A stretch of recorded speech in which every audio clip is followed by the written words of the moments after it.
start the day with an offering. So I don't know how many people in their cultures or their homes or with their families or in their ceremony make offerings.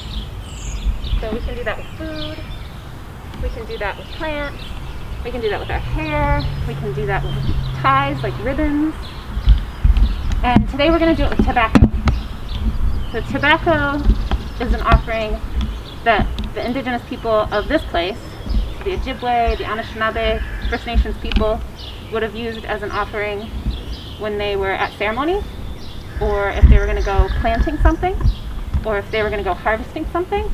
Basically, anytime they were going to do anything, to ask to take anything, like to take someone's time or to take some plant material or something to eat, you would make an offering. So that offering today, I'm not going to tell you what to say or what to think or what to pray or offer for. I just want you guys to take a pinch of this tobacco and pick a spot on this property anywhere. You're not going to hurt anything by sprinkling a little tobacco on it. And just hold it next to your heart for a moment and whatever. If you want to ask for guidance, if you want to ask for an open mind, if you want to ask for patience, whatever you want to ask for today. If you want to just have a moment of gratitude, like thanking the day for existing and the sunshine, do that. So I'm going to put a little on the table so we can like safely all take a pinch. And then one by one, just come on up and grab a pinch. Don't need much. A little bit goes a long way. You want to start? Can I do that? Yeah, and then we'll just work our way. Can you do this? No, take that. Got it. Yeah. A lot of times we think of tobacco just purely as something you smoke, and a lot of First Nations people in North America all believe this is ceremonial. This is sacred. The tobacco is one of the most sacred plants that you can grow and you can be around and that you can offer up. So any elder that I meet, I bring pouches of tobacco or something else that I made or brought from my garden or harvested. And before I get any lessons from them or before we go into ceremony, we always make offerings. And I'm also taught by those teachers that when you go to put a shovel in the ground or you go to like puncture the earth, make an offering, even if it's just a piece of hair or it's just a moment, a thought of like, thank you, and I'm gonna puncture you, earth, but this is for good. Like, we're gonna plant something and we're gonna grow some more stuff here. So I just want to have that start off with offering and gratitude. That's how I like to start. I consider myself doing ecological landscaping, so I like build gardens for people as part of my day job. And I don't call it permaculture or regenerative agriculture or conservation or any other number of things, because we weave all those things together to create what we do. And so there's lots of different ways to go about being ecological. So ecological, the definition of it is relating to or concerned with the relation of living organisms to one another and their physical surroundings. So we're always thinking about how things are relating. That theme again of like how the trees are relating, how we're relating to the trees, how we're relating to the soil. So being ecological is understanding relationships, specifically, in nature, outside. And the root of that word eco means home or habitat. So if you go back to the root of the word, it means home or habitat. So we're talking about cultivating home or habitat because we're gardening. So a person who gardens tends and cultivates a garden as a pastime or a living. So if we are cultivating our home, that could be inside or outside. And what we're specifically talking about is our outside home. And maybe we don't feel like it's our home, but it's the home to a bird or a bug or a plant. So there's lots of beings living out here all the time. So it's just like a root of what we're doing. The first thing I want to talk about is observations and documentation. This is my present to Alex today.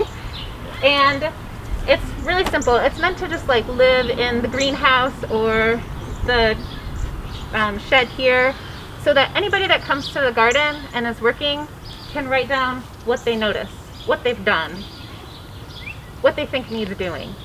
They can reference maps, they can reference lists.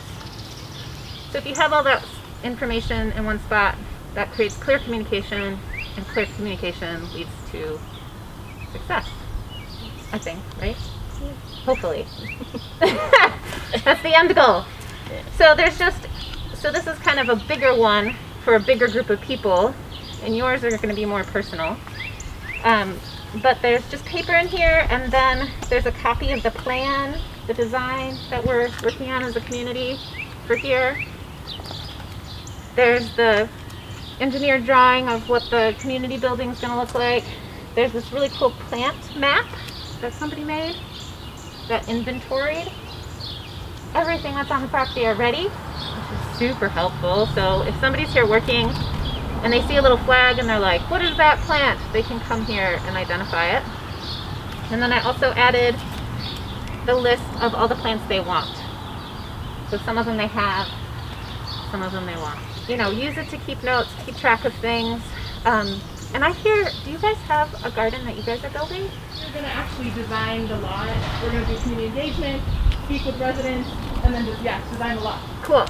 Well, when I went to the store, there's enough supplies in those little packages that I've made you guys a book for your garden as well too.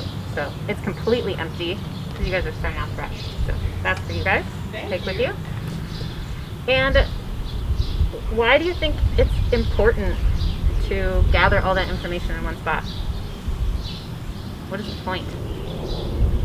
It's basically like catalog important information that might be helpful to people who might be either visiting or contributing to the garden.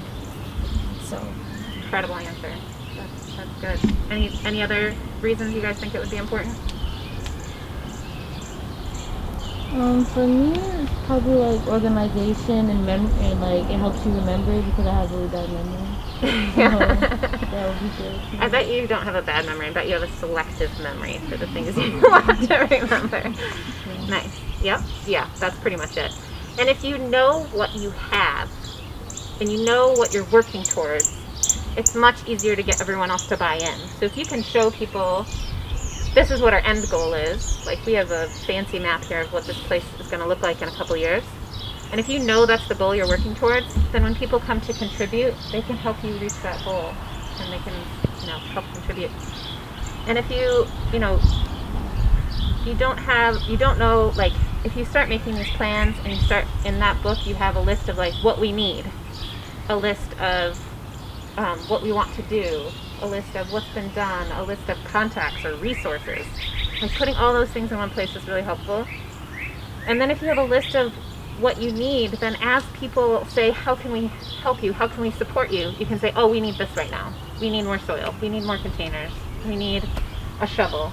We need a wheelbarrow. And so it can help you also clarify because people are gonna, like, when they see you guys starting to work over there, they're gonna be like, oh man, how can we support to make this magical? So that way you guys will know what you can ask for. Okay, so the last thing I want to talk about documentation, I just want to so if you guys start documenting stuff and start taking pictures, super important, take pictures, lots of pictures, take more pictures than you think you need. Every time I go to a job site and I try to take pictures for my landscape architect, I get home and I'm like, I didn't get that corner, or I didn't get it from that angle. So take way more pictures. And if you don't have a phone on you, ask the person next to you to take pictures. Take pictures.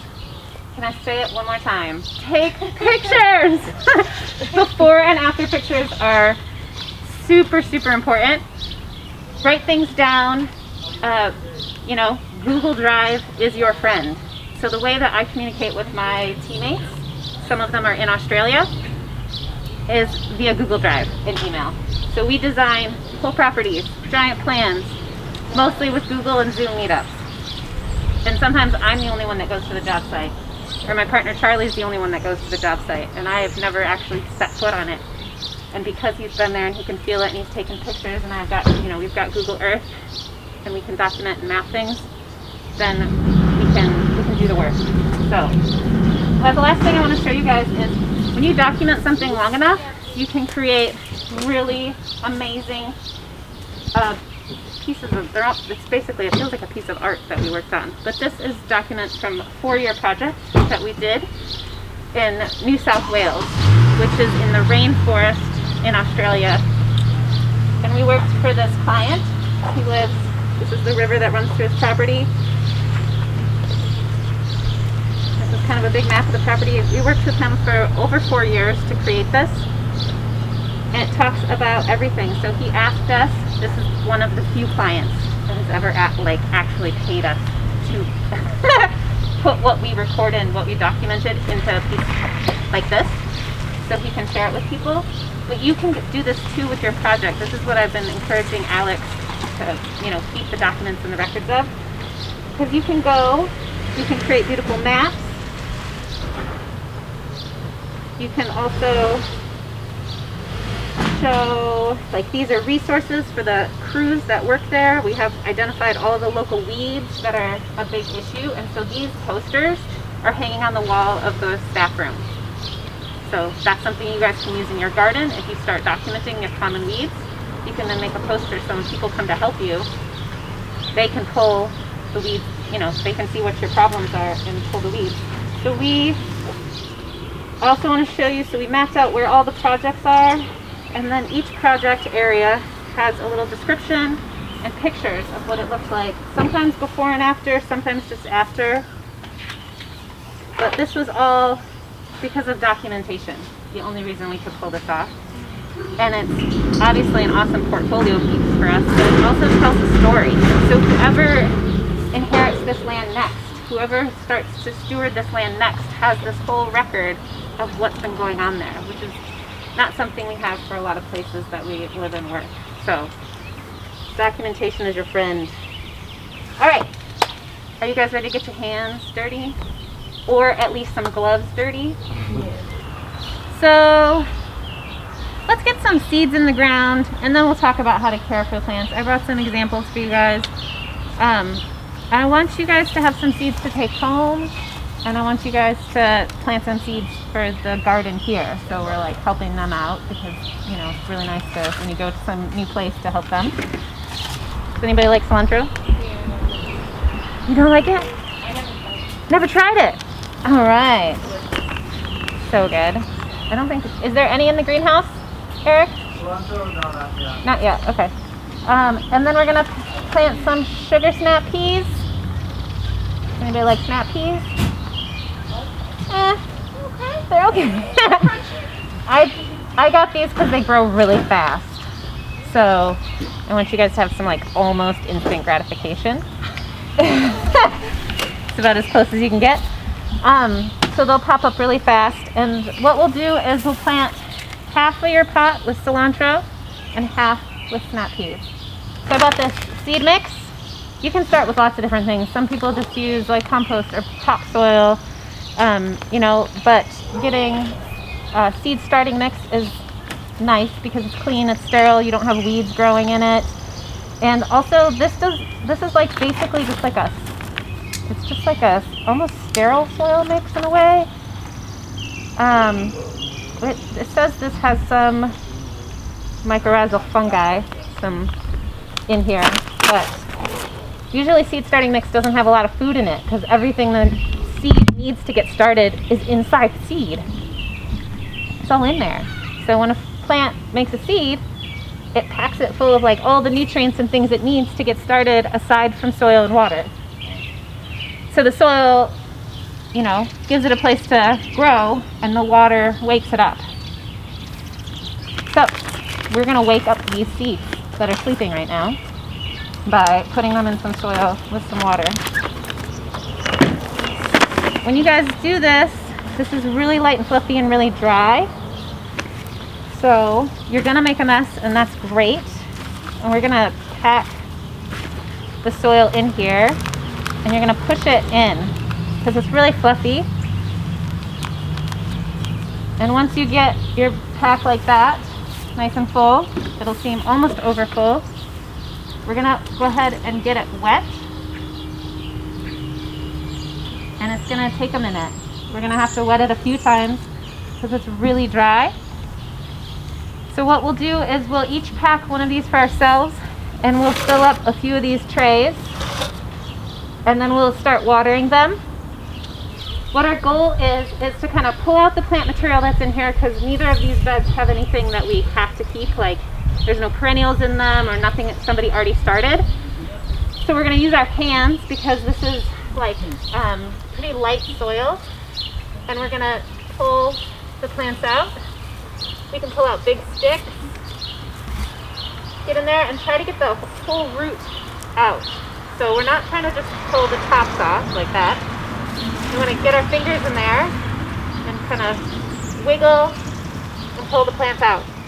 So look, I got the whole root. That always feels really good, especially if it's like a dandelion you're trying to get rid of or something, or thistles. So we can have 3 people per bed. So like one do like this section, one do this section, one do that section. And we'll make a pile of debris on the outside and we'll clean it up. We'll take it to the compost when we're done. But what I want you to do is pull all the plant material and debris out and then just kind of smooth it with your hands so it's a flat-ish surface. Okay? Go. Okay, there we go. Look at that. I mean, they've got a similar problem, like the wrinkles. So we want them to be about 4 inches apart, so I've got stuff to tag, mark things, so when people come to garden, they know what's in here. And so what we're going to do is we're going to take a few. They don't need a lot of room to grow, and so what we can do is let's start on the ends, and let's do rows this direction, like that. And we'll start on the very end, and let's do a couple rows. So what we're going to do is, do you know how big your hand is? Do you know how many inches across your hand is? Can you guess? How big is it? From thumb to finger? How many? 8. Roughly from here to here is 8 inches on almost every human. Some obviously is slightly different, but when you spread your hand, it's almost the same distance. If you close your hand like this, this is roughly 4 inches. So when you're gardening, you don't need a tape measure. You need your hand. So the other thing that you can do if you want to know for sure, like if you're one of those very precise people, you can actually measure your hand, which I've done before. So I know how, like, this is about 5 inches, this is about 4 inches, this is about 8 inches for me. So when I'm planting, I just use my hands to measure things. So we're going to take it about 4 inches from the edge, and we're going to push this into the ground like that. Since this soil is loose, it's easy to do. So we're just going to push it in like that, and I don't cover them up right away so I remember where I've been. Okay? And then you're going to go 4 inches this way, approximately, and stick it in. And then again, 4 inches, just like that. Take off our gloves for this. Nope. You don't. If you want to, you can get your hands. Like I enjoy this. You don't have to wear gloves, but if you want to, you can. And then we're going to mark our rows. So we'll put, tags in here once you guys get these in. But let's do, I want to make sure everybody has enough. So let's do like 2 rows here and a row, 2 rows. How about 2 rows here and 1 row down there, okay? And I'm just going to leave a pile of onions right here. And if you have more than 3 rows worth, then just plant a 4th row, okay?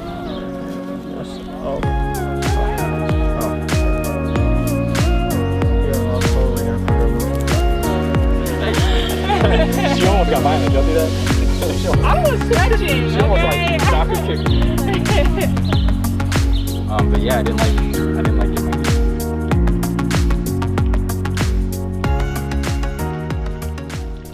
But I do want to talk about plants in containers, because now you guys are caretakers to plants in containers. Are you excited about that? Are you worried about it? A mixture of both. Kind of both. Both? Okay. And what I was telling them over there is that the soil's still kind of dry, if you noticed when you were planting.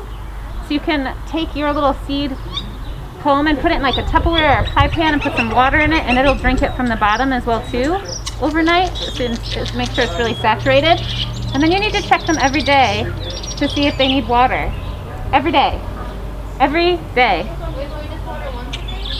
You have to check them. But most of the time these guys just need water once a day, for the most part. So put it in a sunny window because they need sun, they need water, they need warmth, and then they'll start coming up in the next few days. And you need to check them every day for water. And once they get big enough, then they need to be put in the next size container. So in like 2 to 4 weeks, hopefully you have a garden at home or a pot at home that you can put them in, okay? And you can put them, you don't have to have like a fancy, you know, terracotta pot or like a fancy nursery pot or something. This is like a pot you'd find at a nursery if you went and bought a plant. And they're nice, they're sturdy. I reuse these pots all the time. And this is a hazelnut and has been growing in this pot for 2 years. And it's totally happy. It's completely fine because I feed it. I give it food, I give it water, I take care of it because it's not in the ground and it can't find those things from it for itself. So I'm gonna pull it out. Huh? I was getting worried for the plant, but I was like, no, it's in good hands. Yeah. So if you look, you can see roots. You guys can come a little closer if you want to. But you can see all the roots in the pot.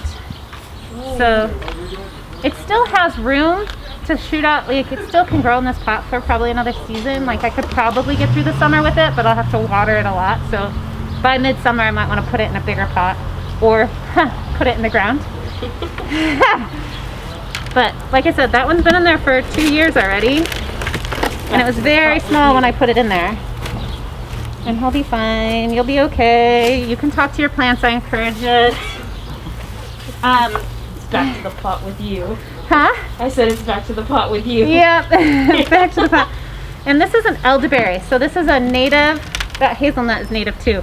This is an elderberry. This is a native plant. We use it for medicine. We use the berries and the flowers for medicine. You find it growing on the side of the road. It grows in wet areas. It's really good for building your immune system. So like helping you not get sick. Once you get sick, you shouldn't consume it. But if you're sick, like if you're healthy and you want to keep yourself healthy, this is an awesome plant for that. And this has been in this pot since last fall. And you can see all those roots, right? It's starting to kind of, it almost outgrow its pots. And if you look and they start to like actually swirl, then you know you really need to get it out of the pot. But this is fine and healthy and it can stay like that for another couple months. This plant I'm not going to pull out of the pot because I just put it in this pot. It was in a pot probably a little bit bigger than this one and it was outgrowing it, so we put it in this pot. And now it can stay in this pot for the whole season. No problem. But what do I need to do to it to keep it in this pot all year? You need water, you need sunlight, and you need oxygen. Yep. Well, it's making oxygen for us. But there's something else that you consume every day. Food. It needs food. So the plant, just like you, needs food. And since it doesn't have roots that are reaching into the ground and finding food and bringing it to it, or it doesn't have mycelia, mushroom networks, bringing food to it, we have to bring the food to it. So once these seeds get big and they've got a couple sets of leaves on them, you need to give them some food. They're going to get hungry because they can't go find it for themselves. They're not living in compost or something. So this plant, this is a black willow. This is also a native tree. Black willow's aggressive. They are, but they're also very useful. If you cut them, you can use them to build shelters. You can use the inside of the bark for medicine, like an aspirin. Yeah, and they're just really useful plants. But these roots you can really see. And this is a plant that needs a new pot, do you think? Yeah. Yeah. Especially because it's a willow and it has lots of roots that need lots of water. So if I do not put this in a bigger pot, I'll be watering it twice a day when it gets hot. So the more space they have in the soil to grab water and move it to themselves or drink it, the better. So this will get potted up soon. The other thing I wanted to talk to you about is like what you can grow in. So like these are all kind of like formal pots. Like even this was purchased as a plant pot. But we were talking earlier about those bags. And like how different is this bag than this bag? Not too different. Is there any difference? The only difference is this one doesn't have holes yet. Do you know how to put holes in it? Yeah, yeah.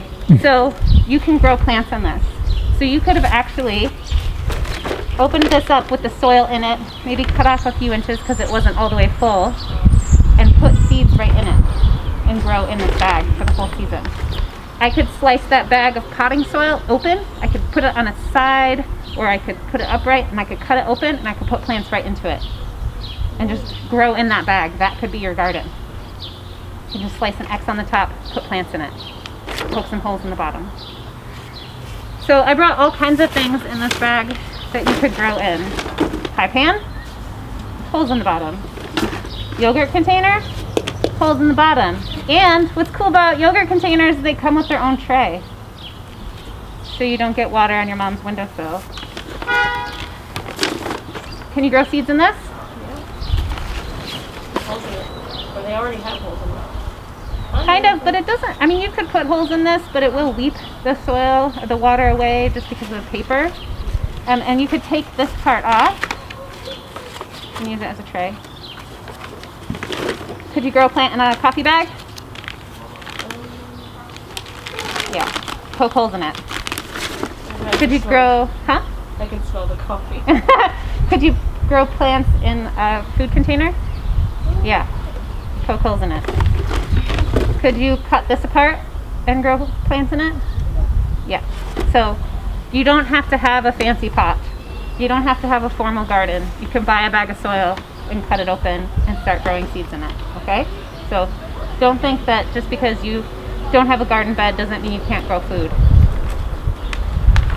And we talked about they need food and they need water. And next time we meet, we'll talk about specifically like what kinds of food these plants need and how often to feed them and all that, okay? But now you know you can grow in anything, and they need food and water and sunshine just like you. All right? Understand? Okay? I'm gonna say understanding, but yeah, understand. Anything else? You all get like just pop up one word. What is the first word you think of when like relate? What does it mean to relate? Similar? Huh? Similar? Find some similarity. Find something common to talk about, like that you have in common. Okay. I just told you guys that the plants need food and water and sunshine just like you, right? So you guys have something in common with the plants, right? So you can understand and sympathize with them when they're like curling up because they're thirsty. You might feel like that when you're really thirsty too. Okay, any words come up to you guys when you think about relating?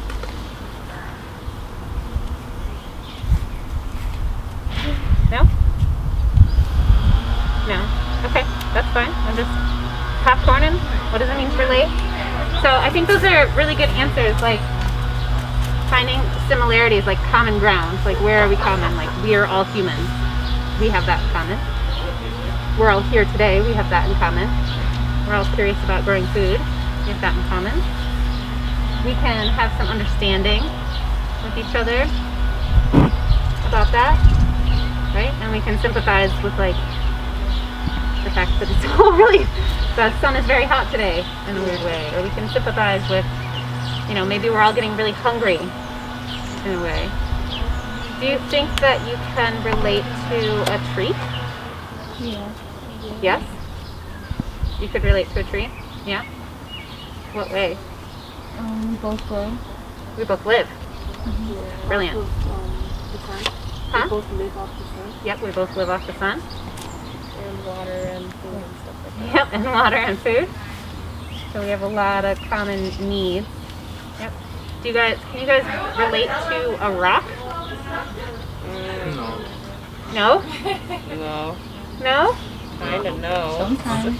It depends on what kind of rock it is. If it's just a pebble. If it's a pebble, what if it's like a glorious amethyst? Like a big purple shiny. Yeah, You can relate to that? yeah, because it's like, I don't know, it's much more alive. that makes any sense. Like, Because like it does grow in some way, to some capacity, but its needs are a lot more different. and they have like, I mean, like it still has the basic needs. yeah, like amethyst and other crystals, they have certain properties, you know, like healing properties or like chemical like balancing that we have. Yeah. So it's easier to relate to them than it would be a big gravel Yeah. on the road, even though it's all still stone, coming through almost the same process. Yeah, it's kind of God's will. But those amethysts and stuff, they've gone through like a much more intense process much longer ago than maybe some limestone or gravel, possibly. I'm not a geologist. That is not my... Do not quote me on all of this.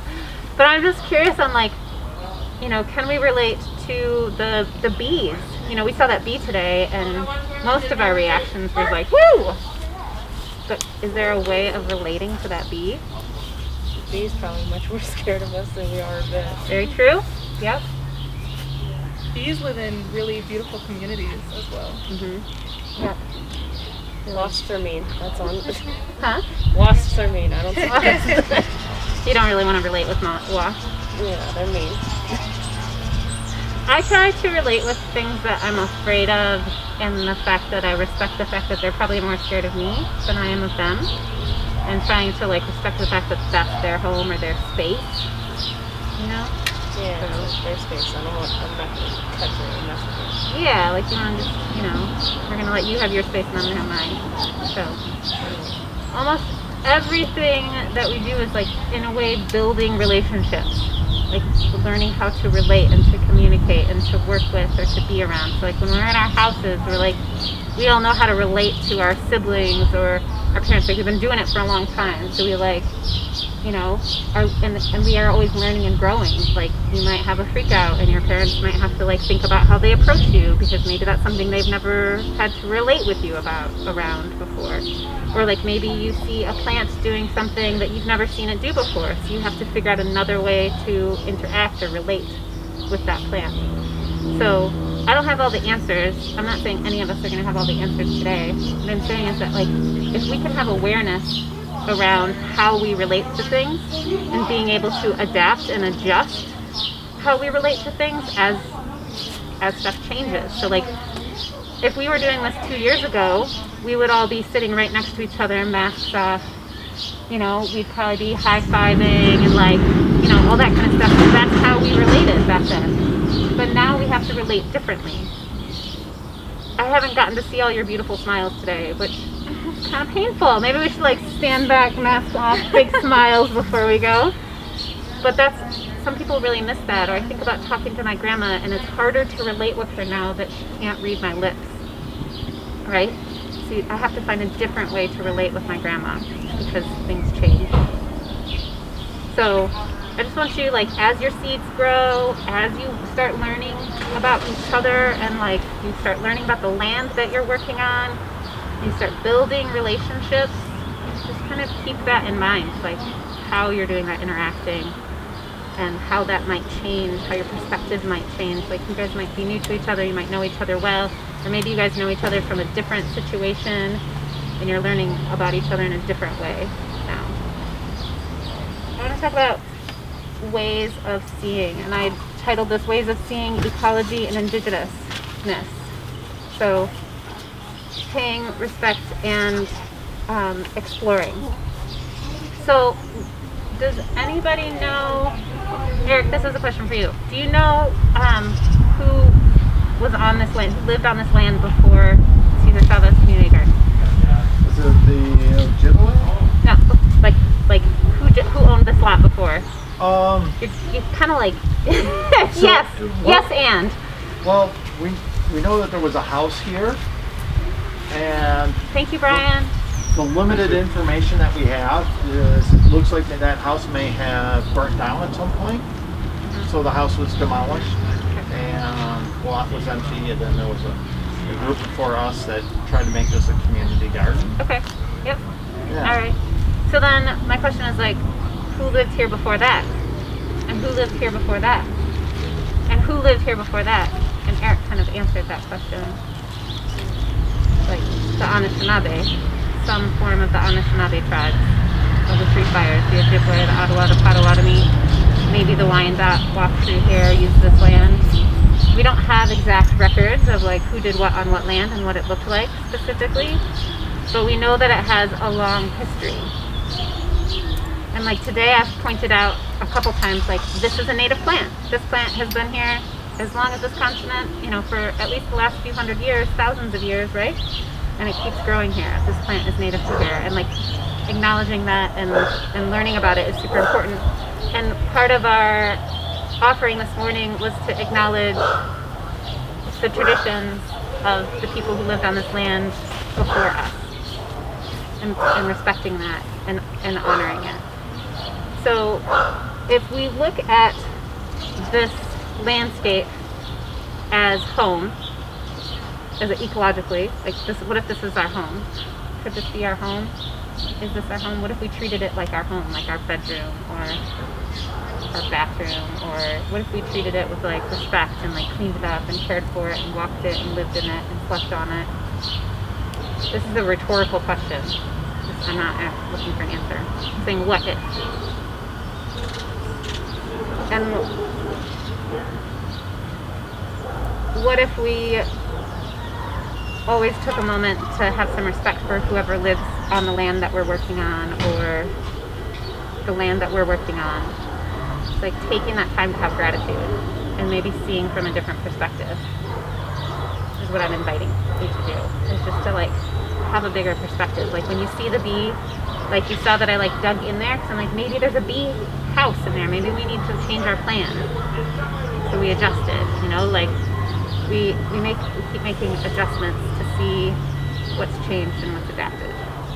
So I'm just inviting you guys to acknowledge that, you know, this is somebody's home, whether it's a bee or a bug or a clover, or maybe the local cat, and that it has a deep, long history that we're not actually fully across. So. Okay. Thank you. I appreciate your time and listening to that. Those are big concepts, like I said, and we'll keep building on them and talking about them, and you'll see how they evolve for you. But those are just some roots to get started with, some seeds.